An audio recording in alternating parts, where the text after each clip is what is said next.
јас секогаш си кажувам како водиш, бидејќи тоа е мојата професија, дека градот е еден од најопеаните градови во Македонија. Не нарекуваат градот на конзулите, градот на клавирите, градот на пијаната, градот на аристократијата, градот на буржуазијата и што ли уште некакви епитети. Но интересно е што и ден денес гостите кои што доаѓаат од секаде од страна, како што се од Албанија, од Турција, па некогаш дори од Тунис, се уште не нарекуваат не Битола, туку не нарекуваат манастир. Битола е конзулска заради незиното космополитско, севременско гостопримство. Античка, римска, епископска, византиска, словенска, османлиска, еврејска, ароманска, арнаутска и ромска македонска Битола. За Битола да ве дофати, треба да се тргне низ криволестите градски сокаци, да се завлезе во джакорот на чаршијата, помеѓу луѓето. Шармот и духот на градот се препознатливи негови белези. Богатата и турбулентна историја на градот, но и развојот на науката, културата, уметноста, специфичниот и уникатен начин на живот на локалното население, го направија градот необичен и најавтентичен во целата држава. Богат со приказни и легенди, културно наследство, ги привлекува посетителите да уживаат низ богатото минато, но и да го поминат своето време исполнето и интересно. Националната установа Завод и музеј Битола се наоѓа во така наречената стара касарна, која што е изградена 1848 година. Во тој период познати се и црвената и белата касарна, во која што била сместена 30.000-ната турска војска. Оваа зграда на почетокот била воена гимназија и дадие, која што подоцна во 1906 година прераснала во академија, значи училиште од повисок ранг. Мустафа Кемал Ататурк, познатиот турски државник и реформатор, ги поминал своите средношколски денови, односно бил кадет во воената гимназија, почнувајќи од 1896 година до 1899.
Да биде трансформирана во институција од повисок ранг и станува воена академија Харабије. Зградата има правоаголна форма со централен отворен двор пацио. Изградена е во стилот на смирена неоренесанса и во тоа време е место каде што се школува великанот на модерна Турција Мустафа Кемал Ататурк во периодот од 1896 до 1899 година.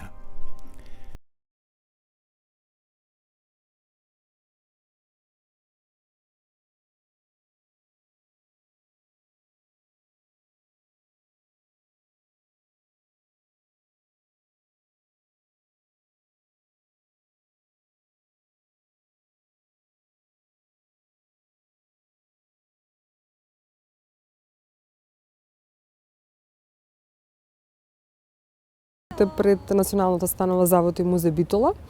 Тоа е установа која што се наоѓа под Министерството за култура на Република Македонија, со две постојани поставки кои што ги имаме во нашиот музеј. Тоа е спомен собата на Гази Мустафа Кемал Ататурк и музејската поставка, која што пред неколку години беше, да кажеме, реновирана и направена во една од подобрите музејски поставки во нашата, не само нашата држава, туку и воопшто во Европа. Мило ми е да кажам дека токму таа музејска поставка во моментов е некаде на 5-то место по своето историско значење. Отворени се постојано за сите наши посетители, не само од градот Битола, туку и за сите гости кои што доаѓаат од секаде низ страна. Во самиот, значи во посета на самите музејски поставки, многу луѓе знаат дека спомен собата на Гази Мустафа Кемал Ататурк е отворена поради истоиската подлога на музеот, поточно, значи историската ознака на спомен собата е постоењето на Гази Мустафа Кемал Ататурк како воен кадет токму во оваа зграда во време на Отоманската империја. Значи кога бројот на турски аскер во Битола брои над 30.000 војници, па со таа цел се градат две воени касарни, едно воено средно училиште, точно во 1848 година, кое што ќе биде користено како воено идадие, значи воено средна школа за тие турски кадети. Користено е долго време, до 909 година, потоа ја претвараат во Харбие, воена академија, до пред почетокот на Прва Балканска војна, 1912 До 70-тите е користен како воен објект и од ЈРА и нормално некои други институции, но од 92 веќе Завод и музеј со сите своји постојани поставки се одлучува да дојде токму во оваа зграда и да го користи просторот. Значи сите гости кои што доаѓаат, освен оваа спомен соба, која е посветена на Гази Мустафа Кемал Ататурк, во заедничка изработка помеѓу Министерството за култура на Република Македонија, турското воено аташе и нормално турски приватни финансиери.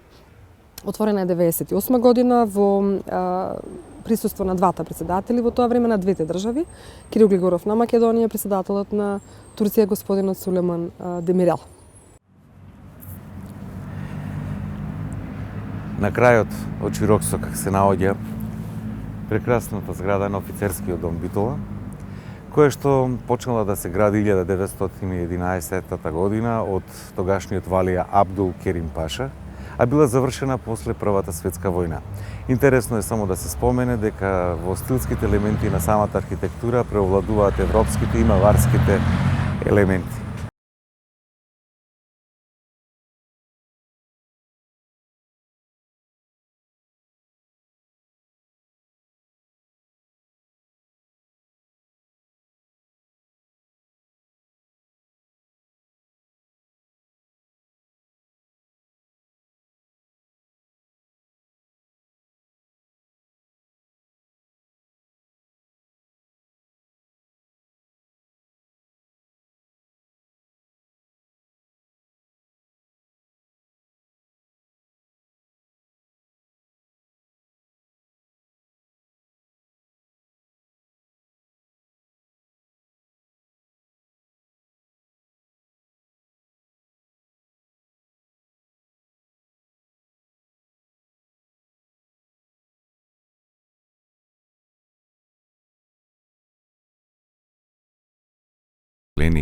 И од градот, но и од околните места.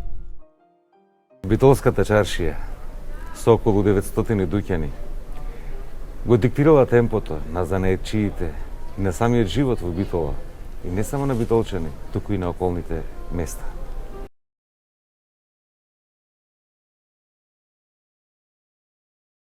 За битолчани и луѓето од околните населени места и денес представува истото опеано место во песните, со сите специфики на својата субкултура која старата чаршија носи со себе низ вековите. Старата битолска чаршија е трета по големина на Балканот.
Меѓутоа, до 20 век веќе бил 2 пати доградуван.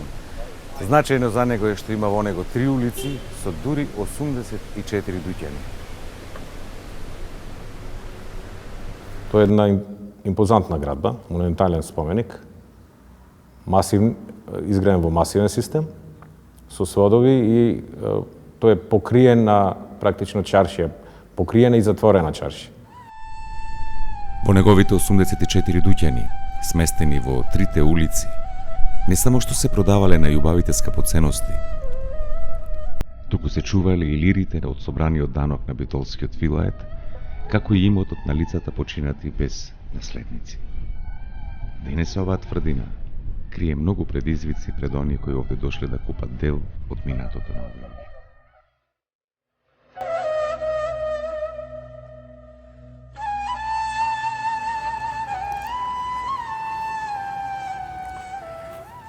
Саат кулата во Битола. Најмонументалното камено здание, 32-метарско, изградено 1639 година, од големи камења и зацврснато во малтерот со 60.000 јајца. Ова кула, оваа саат кула, има свој механизам кој што пее песни на секој 6 часа. Значајно за самата саат кула дека од сите 4 страни го има часовникот, а внатре има огромен механизам како што има во 180 часовници во 180 земји во светот. Инаку тој е непосредно изграден до Исак џамијата, која што исто е еден прекрасен објект во центарот и во централното градско подрачје на Битола.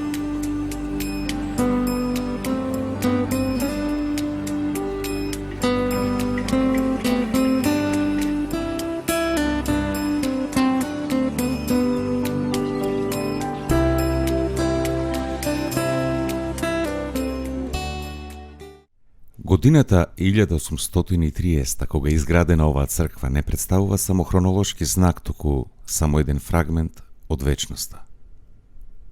2 реда на масивни столбови, по 6 од двете страни, ја делат црквата на 3 брода, од кои централниот е најголем. Централниот брод е засводен, а неговите краеви се потпираат на 2 реда столбови. Спратните галерии и целокупниот црковен мобилијар му дават посебна убавина на овој храм.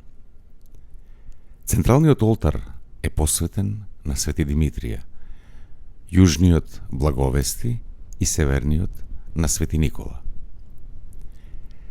Црквата го има оригиналниот иконостас, кој целиот е изработен од позлатена резба од вештите раце на засега непозната резбарска тајфа, но сигурно составена од македонски мајстори. Црквата Свети Димитрија има огромно историско значење. Тоа била првата црква за која османлиските окупатори дале дозвола да се изгради во централното градско подрачје. Наредено било црквата да биде ниска и незабележлива во просторот, затоа е вкопана за своите темели подлабоко во тлото и за да влезете во неа слегувате поскали надолу.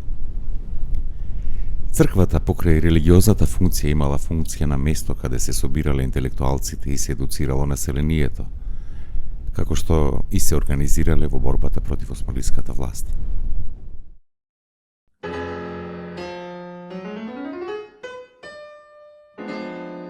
Куќата на Вагнер всушност беше куќа на многу познатиот битолски музичар Димитрија Лала, која до скорешно време беше позната како приватен музеј. Вредните предмети ги откупи Националната установа Завод и музеј Битола. Овој објект се наоѓа во строгиот центар на градот и раскажува за познатата, но мистериозна приказна за посетата на композиторот Рихард Вагнер во Битола. Имено, приказната зборува за тоа дека Димитрија Лала соработувал и земал часови по пијано токму кај Рихард Вагнер и се споменува и Франц Лист. Тоа е периодот на конзулска и клавирска Битола, кога повеќе граѓани се школувале во европските културни центри. Лала бил еден од капелмајсторите во периодот кога во театарот во Бајројт, Германија, се изведувале Вагнеровите опери. Се смета и дека Вагнер ја посетил и престојувал во Битола 3 дена во 1878 година кај семејството Лала.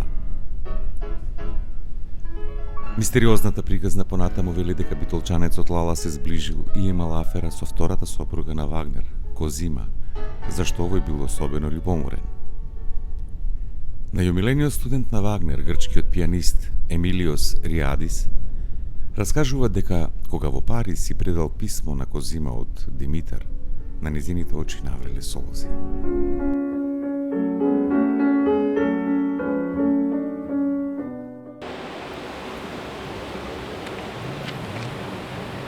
Во оваа куќа, ноември 1908 година, се одржал конгрес на албанските патриоти, кој што ја донесле современата албанска азбука. Сега е национална установа Музеј на албанската азбука на Република Македонија. Куќата на албанската азбука се наоѓа на булеварот 1 мај и представува објект од големо историско значење за албанскиот народ, како и албанското малцинство во државата. Имено, од 14 до 22 ноември во 1908 година, во овој објект е одржан конгрес на албанските патриоти, на кој е донесена современата албанска азбука.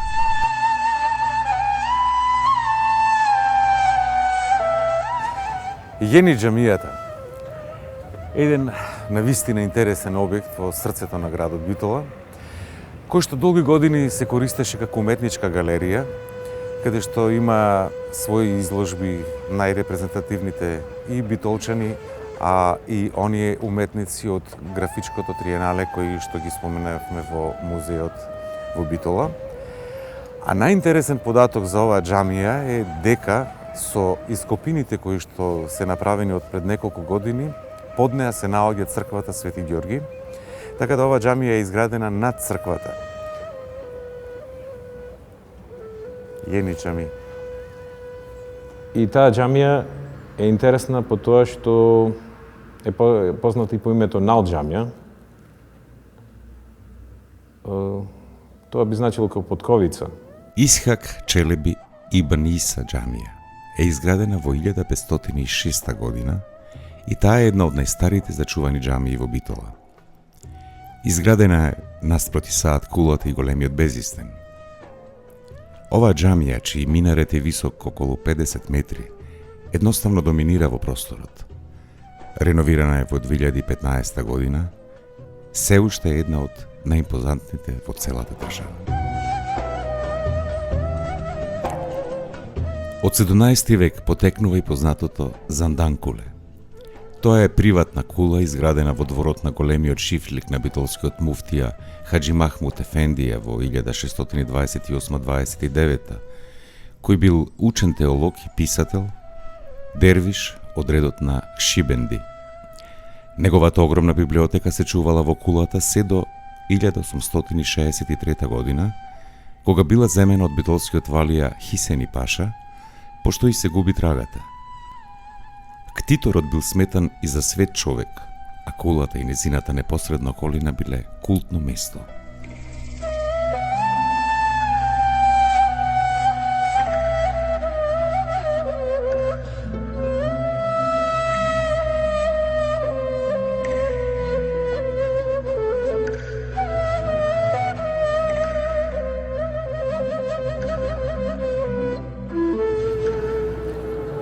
Магазата. Преведено од турски значи продавница. Меѓутоа денес е објект, галерија. Се случуваат убави ликовни изложби и се случуваат секако концерти на мали оркестри.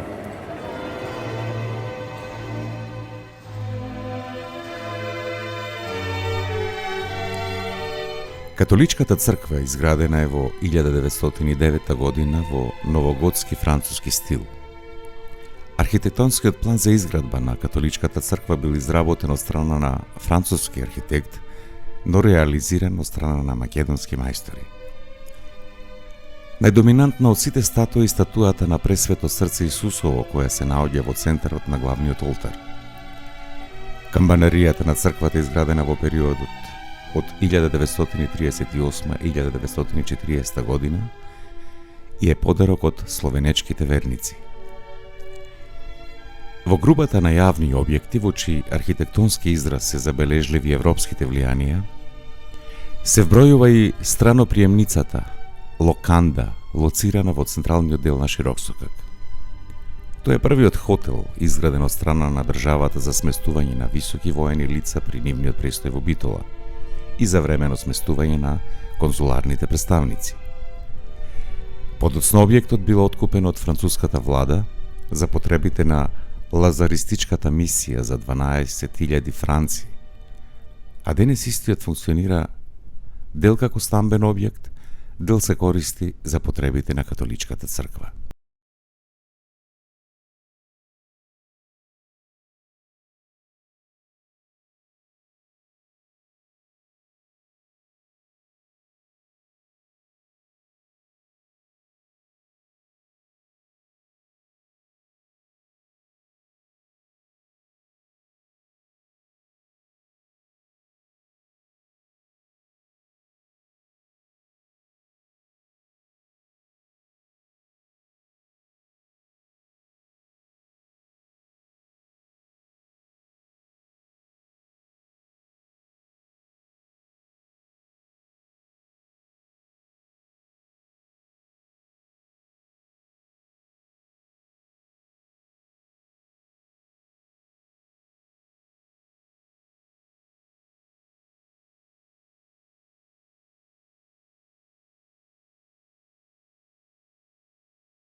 Англија, каде што процентот на население кое знае повеќе јазици, во Битола бев изненаден, зачуден, затоа што во овој град и децата зборуваат најмалку по 2-3 јазици, течно и речиси целосно.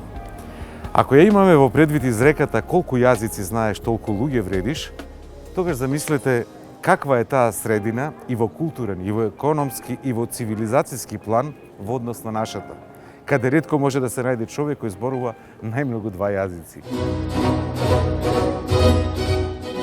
Мини не бил осамен, ниту неговиот заклучок бил субјективен. Чехот Лудвиг Куба исто така ќе забележи. Во Битола сите зборуваат по неколку јазици. Тоа е своевиден јазичен лавиринт во најпозитивна смисла.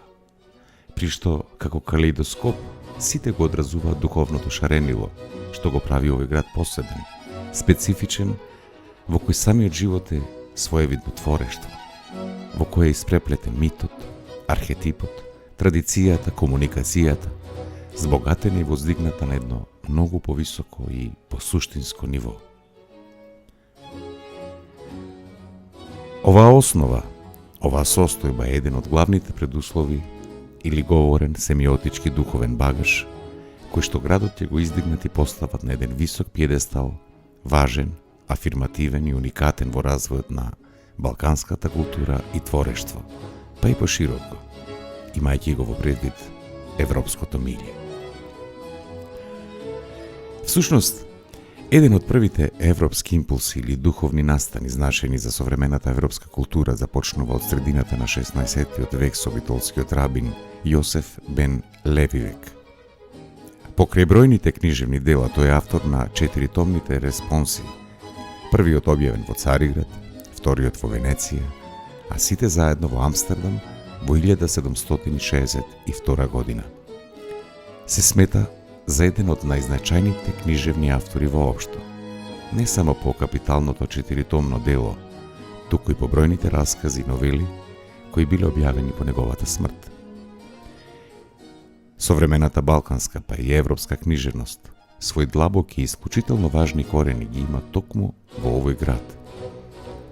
И не започнува кон средината на 19 век, како во многу европски земји, туку 2 века порано. Остатоци од неговите белешки се чуваат во Битолскиот музеј. Тоа се вредни, уникатни ракописи кои слободно можат да бидат во било кој музеј на европските метрополи. Ако кон ова го додадеме и турскиот поет Джелали Челеби, роден во Битола, кој со својот поетски опус и висока наобразба стигнал во дворот на султанот во Истанбул, а денес вброен меѓу најзначајните османлиски и арапски поети воопшто, тогаш слободно можеме да заклучиме дека таа повеќејазичност, мултикултурален елемент, ја воздигнал ова од секогаш градска средина до најзначајните творечки и духовни пунктови во европски рамки без никакви дилеми. На почетокот од 20 век веќе имаме јасни, искристализирани и силни интелектуални, творечки, литературни, филозофски и историски кругови кои делувале како турски научен круг, еврејски книжевен круг, грчко книжевен научен круг, српски, бугарски, влашки, албански, македонски и така натаму, кои активно постоеле во градот и во кои ќе се случуваат некои од најважните цивилизацијски моменти кои ќе ги одредуваат насоките на развој на идните држави. Така, во турскиот книжевен и научен круг ќе делуваат интелектуалци и творци како што се Рефет Мехмет Манастирли, Мехмет Тефик, Дели Саид Беј и многу други, кои се подлогата за младотурската револуција, кои се основата за образованието, освестувањето на Кемал Ататурк. Всушност, во овој книжевно-научен круг во Битола се поставени основите и главните насоки во формирањето на денешната современа турска држава. Во грчкиот книжевен и научен круг се развивало издаваштвото, библиотекарството и воопшто култот кон книгата. Една од поголемите библиотеки ќе ја формира битолскиот трговец Михаил Иконому, познат низ балканските простори, браќата Данабаш, Михајло Сонт и други. Меѓу другото, ова го споменуваме и затоа што првите примероци на Сердарот од Прличев или обстојувањето и зачувувањето на ова исклучително дело за нашата култура е пронајдено во куќата на Робевци во Битола. Во бугарскиот книжевен и научен круг се негувала особено книжевноста.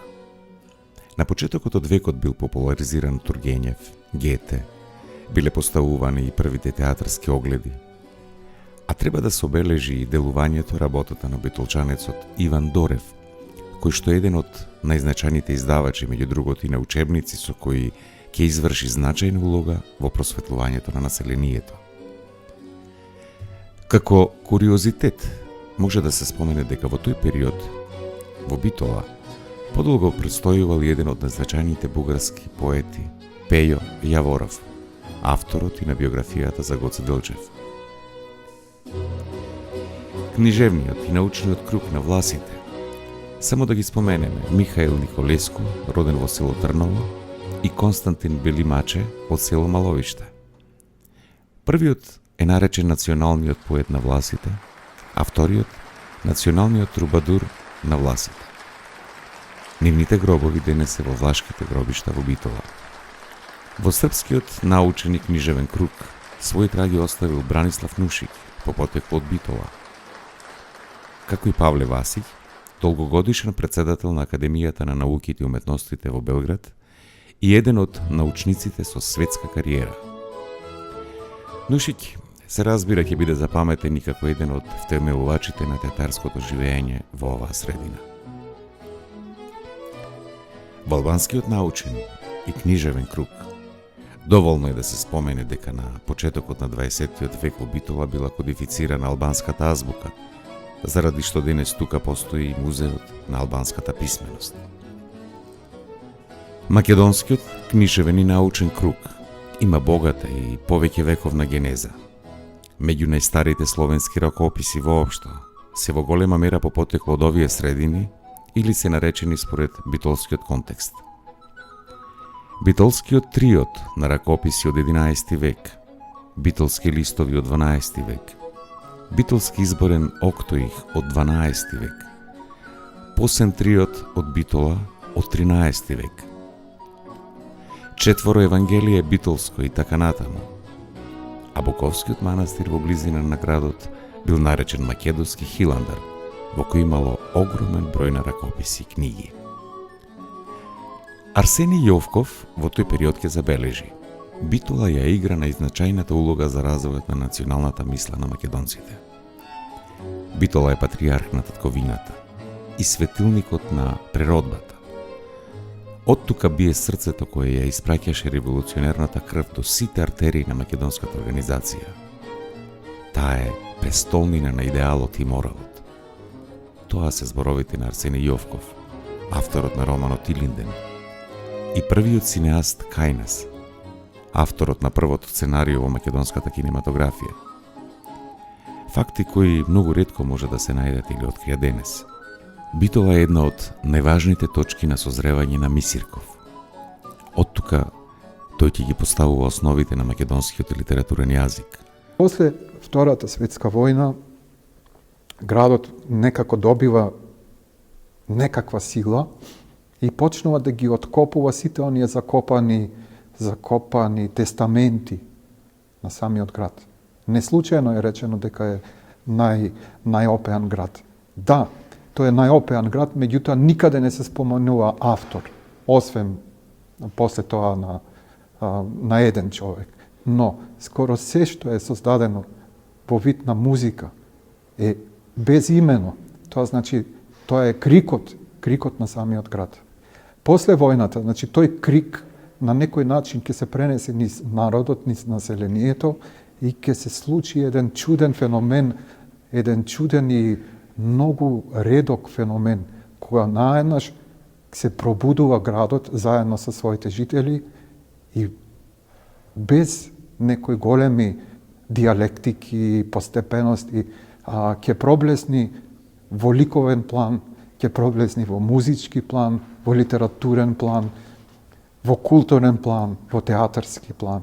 Значи, наеднаш, после војната, Битола станува еден од центрите на културното живење во тогашна Југославија. Благодарение на бројната печатарска мрежа и скоро едновековна традиција, таа ќе продолжи да суштествува низ Гутенберговата галаксија, собирајќи ја новата генерација творци. Денес слободно можеме да ги сметаме во своевидниот, специфичен и посебен битолски литературен круг. Речи си и да нема писател од македонската литературна средина кој не поминал, не се образувал или не почнал од оваа книжевна галаксија. Списокот е огромен. Времето и просторот не ни дозволува да ги споменеме сите подетално. Но факт е дека од Владо Малевски, меѓу другото авторот на текстот за првата представа, изведена на македонски јазик во Битолскиот театар, па преку Јован Костовски, Мите Богоевски, Волче Наумчевски, Лазо Каровски, Тоде Ѓорески, Ванчо Николевски, Владимир Костов, па преку Петре Андреевски, Божин Павловски, се до најмладите, особено поети кои исто така во поголем број го одржуваат литературното пулсирање на овој град, со традиција и континуитет од неколку векови, а ракурси и зафати кои што без задршка или дилема ја доближуваат литературата до современите книжевни струења, без ни најмалку локализми, а со многу космополитизам, универзалност и национална светлина споена во еден духовен, книжевен, автентичен простор. Централната институција, храмот на книгата е секако матичната и универзитетска библиотека во Битола, една од најстарите од ваков вид во државава, со огромен фонд на најразновида литература, со издаваштво и бројни активности, промоции, изложби, поетски, литературни читања и друго. По бројот на младите посетители, интересот за книгата во градов се негува подмладок, кој очигледно не е само љубител на книгата, туку и идните творци, кои ќе даваат нов смисол на постоењето и на изнаоѓањето на патиштата до човечката душа.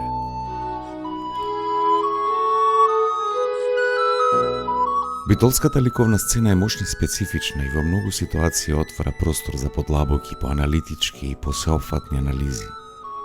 Затоа што сега веќе постојат некои нови сознанија, новооткриени дела и автори кои сериозно веќе ја поместуваат историјата на современото македонско сликарство. Досега како основоположници на современото македонско сликарство се сметаат Мартиновски, Пандилов, Личеновски. Се што се работело пред нив, спаѓало најчесто во доменот на фреско и иконопиството.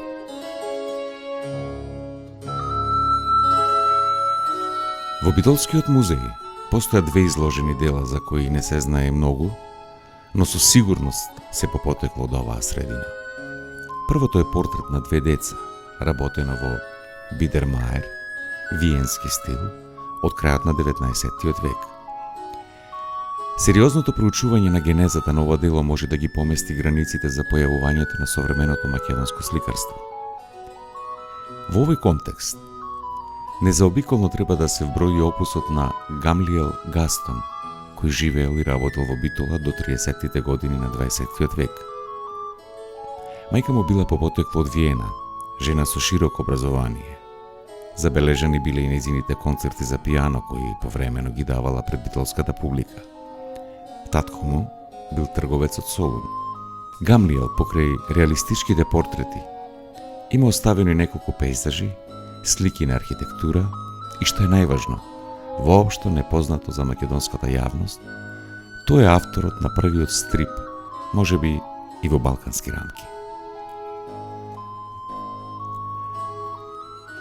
Ако кон ова се додадат и уметничките фотографии, особено на Јанакија Манаки, за кој во почетокот на векот ја освојува големата меѓународна светска награда за уметничка фотографија, ако кон ова се додадат и бројните ѕидни и тавански сликари од почетокот на векот во старите битолски куќи, работени според мотиви на старите венецијански мајстори, слободно можеме да кажеме дека почетокот на македонското современо сликарство е сепак од крајот на 19. век и дека Битол е неверојатно местото од каде што почнуваат да се шират сваќањата за новиот ликовен израз. Во тоа време се јавуваат првите фотографи, па голем број од ликовните уметници се обидуваат на некој начин да доловат дел од фотографиите, така што може да се најдат ликовни дела со профана содржина, кои што се како работени со молив, а изгледаат исто како една фотографија. Како уште еден факт кон ова е и работењето на Иван Мелников, кој доаѓа од Русија, емигрант по Октомвриската револуција, автор со академско ликовно образование. Оставил бројни дела од профан карактер, особено пейзажи и портрети. За жал, речиси сите однесени во Русија по неговата смрт во 1973 година. По ослободувањето, Битола, исто како и во литературниот домен, брзо се прилагодува и се вклучува во најактуелните ликовни движења. Отворена е галерија. Доаѓаат автори со академско образование. Се формира ликовен круг со истакнати и активни творци. Првите самостојни изложби, кои што почнеа да се организираат во градот, беа организирани во разни хотели и ресторани на главната улица на Широк Сокак, например Хотел Централ, Хотел Ројал, а потоа се формира, односно се оснива уметничката галерија. Кон 60-тите години на 20. век, најстарите членови на Битолскиот ликовен круг, обединети во групата ВДИСТ, ќе остваруваат историски изложби низ главните центри на тогашна Југославија, а и пошироко – Париз, Рим и така натаму. Најинтересно е што нивните дела по современиот израз, актуелноста и зрелоста ќе бидат споредувани со делата создавани во најголемите ликовни центри не само на тогашната држава. Помладите автори ќе ја продолжат оваа активност, афирмирајќи го градот низ широки ликовни пространства. ВДИСТ е скратеница на иницијалите на уметниците, од имињата на уметниците кои што членуваја. Тоа се Видимче, Пето, Јован Димовски, Борислав Трајковски, Перо Спировски и Менде Ивановски. По иницијатива на еден поширок одбор на интелектуалци од градот се формира и своевидна галерија на југословенската графика. Најпрво, таа галерија работеше во систем на прибирање на графички дела од целиот југословенски простор. Особено тука се истакнува графичарите од Словенија. После распадот на Југославија настана еден празен од кој беше пополнет со формирањето на меѓународното графичко триенале 1994 година.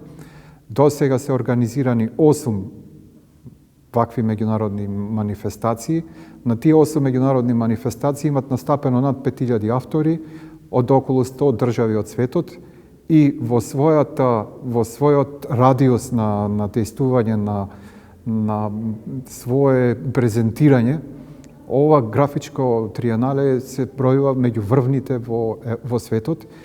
Во богатото ликовно живење на градот, исполнито со бројни самостојни и колективни изложби од најразлични стилски преокупации, треба да се спомени и малиот битолски Монмартр, кој неколку децении го обединува ликовниот израз на децата речиси од целиот свет.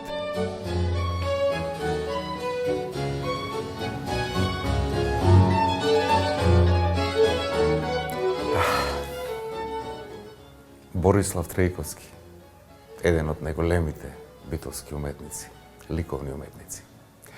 Ова се дел од неговите реквизити, неговите пишани зборови што ги отстапи фамилијата Трајковски на Завод музеј и галерија Битола.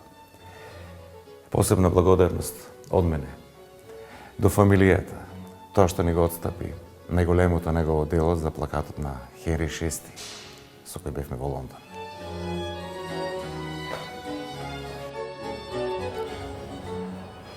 Се наоѓам на местото каде што некогаш беше Народниот театар од Битола, старата зграда изградена од Абдул Керим Паша 1897 година, а истиот е урнат 1980 година. Народниот театар во Битола е првиот театар кој проговори на македонски јазик на 14 ноември 1944 година. Тоа е представата Ѓоре Магаревски од Владо Малевски во режија на Димче Стефановски. Од тој момент започнува македонскиот театар во Македонија. За оваа зграда е важно дека е подигната, како што кажав, од Абдул Керим Паша и дека во неа се случувале разни представи одиграни на бугарски, на српски, на турски, на повеќе јазици балкански, така што историјата на самиот театар е многу поодамна, значи една 100 годишна историја претходно за да новиот театар во кој се наоѓаме и ние актерите имаме навистина традиција и голем багаж на нашите грбови да го држиме онаков како што треба да биде за следните генерации да имат што да учат и да покажуваат на своите сограѓани.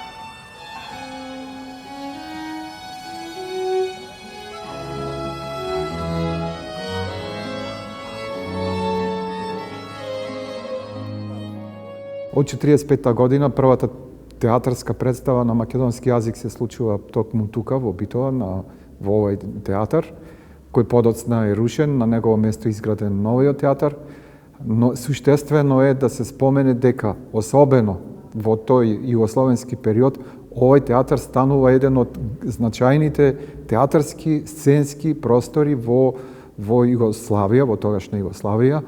Доаѓаат најистакнатите режисери, се случуваат представи кои гостуваат на повеќе центри и не само тоа, гостуваат низ фестивалите, тогашни, релевантни и освојувајќи бројни, значајни награди и како театар во целина, и како актерска ситуација, и како режисерска ситуација.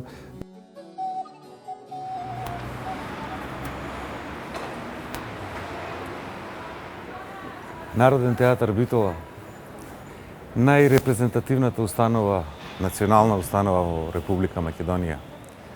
Овој театар по вертикала и по хоризонтала го прошетал светот. Нема награда која што не ја доду на меѓународен и на државен план. Овој театар е вистински амбасадор на културата на Република Македонија. Ако се мери преку театарот, животот и се трасира патот кон вистинските вредности, тогаш Народниот театар од Битола токму тоа го прави. Сега, за минатите генерации и за оние идни генерации кои доаѓаат. Покрај ова, Битола располага и со богат музички живот.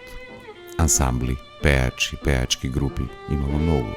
Најдобрите од нив не само што се истакнуваат во своите средини, туку се забележени според своите први настапи пред микрофоните на Радио Битола, откако оваа прва локална радиостаница на Балканот започнува со работа во 1950 година.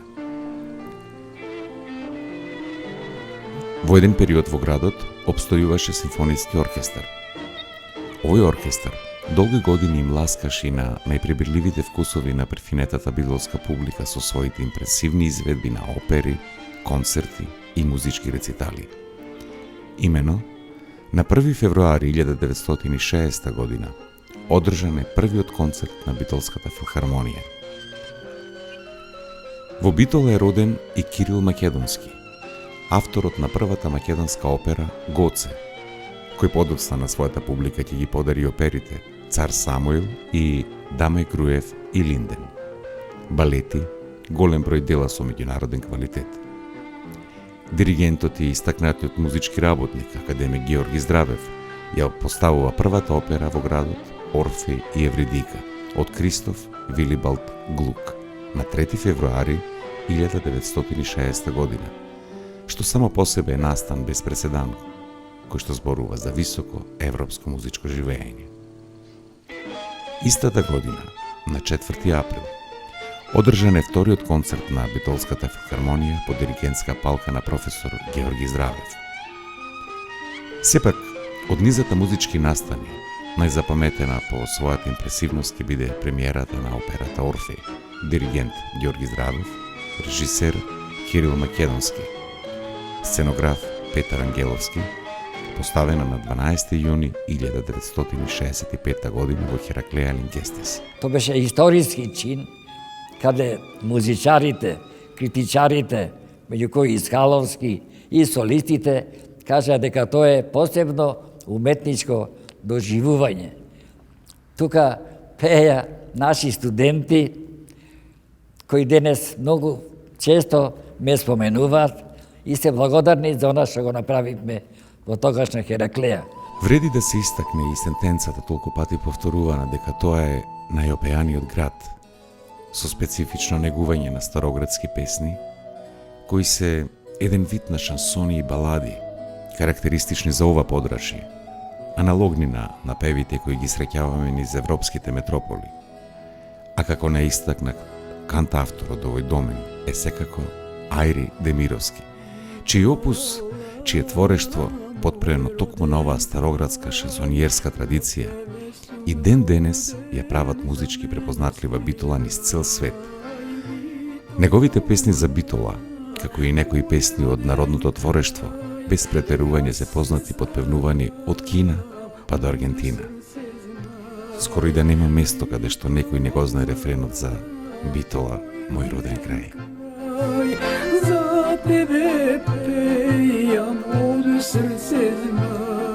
Треба да се напомене дека во летните периоди Битола има богато културно живење кое во почетокот беше насловено како Хераклејски вечери, манифестација која обединуваше разновидни мултимедијални културни содржини, која подоцна ќе прерасне во своевиден летен фестивал Битфест со најбројни содржини и траење на територијата на Република Македонија.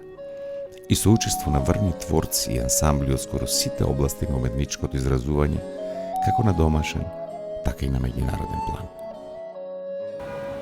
Во богатата културна историја на самиот град Битола не може да не се спомене фестивалот Браќа Манаки, кој предходно се викаше Фестивал на филмската камера, предходно се викаше Фестивал на камерата на југословенските сниматели, за да прерасне во Интернационален фестивал на филмска камера Браќа Манаки. Овој фестивал е од голема важност затоа што овде доаѓаат најголемите звезди од целиот свет во својот домен секако, најголемите кинематографи, светски познати актери, некои од нив се Кетрин Денев, Жулиет Бинош. И е навистина значаен затоа што овој град го облагородуваат, а и самата држава како еден огромен фестивал.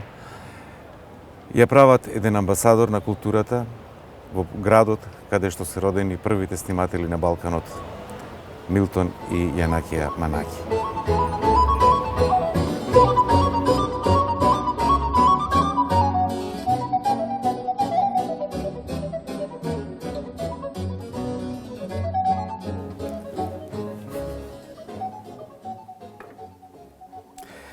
Да не заборавиме да кажеме дека македонската забавна музика потекнува токму од Битола. Најголемите текстописци, композитори, аранжери се родени во Битола или живеат во Битола, учени во Средното музичко училиште во Битола. Од познатиот Шпато, па се до најголемиот шансониер Славе Димитров, Сашка Петковска, Тоше Праевски.